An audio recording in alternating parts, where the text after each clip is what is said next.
Ce devait être une ville modèle, incarnation d'un nouvel Haïti. Kankoraï est devenu le symbole d'une reconstruction en berne.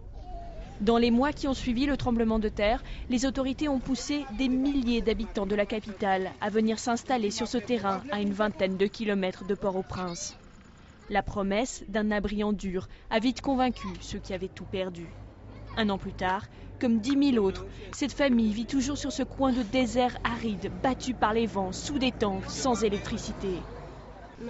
Ils m'ont installé ici en me promettant que j'allais avoir une vie meilleure et que j'aurais une vraie maison ici à Corail. Mais on vit sous des tentes et il n'y a rien à manger. Ils nous ont menti. L'Organisation internationale pour les migrations, qui gère ce camp, a reçu 30 millions de dollars dans les jours qui ont suivi la catastrophe. Si les travaux ont pris du retard, affirme l'OIM, c'est parce que les autorités n'ont jamais délivré les permis de construire. Kankoraï n'est pas un cas isolé. Dans la capitale, à peine 10% des débris ont été déblayés. Le ministère des Finances lui-même est dans le même état qu'au lendemain de la catastrophe.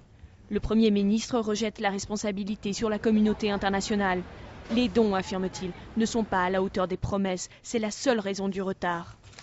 Concernant l'argent de la reconstruction, où est-il? En tout cas, pas dans notre poche. Ça, c'est sûr. Le gouvernement est souvent attaqué, les institutions haïtiennes sont souvent attaquées en disant que c'est un pays corrompu. Premièrement, pour être corrompu, il faut être deux. Deuxièmement, nous ne sommes certainement pas dans ces deux-là, puisque l'argent n'arrive pas dans le gouvernement haïtien, il est directement utilisé pour faire des projets. Mais ce qui est plus important, c'est que cet argent n'arrive fondamentalement pas encore en Haïti. Nous sommes à peine à 20% de l'argent qui a été promis pour Haïti par rapport à la période. Le Premier ministre copréside avec Bill Clinton la commission pour la reconstruction. Mais les deux parties ne se font pas confiance. Ce conflit entre étrangers et gouvernement bloque la distribution des fonds, selon cet économiste et opposant.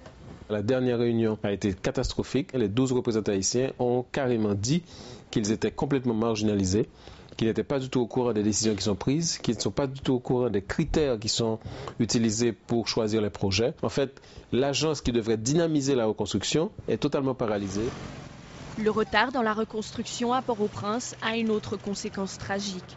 Entassés dans des logements insalubres, les habitants ne peuvent se protéger de l'autre fléau qui frappe Haïti, le choléra.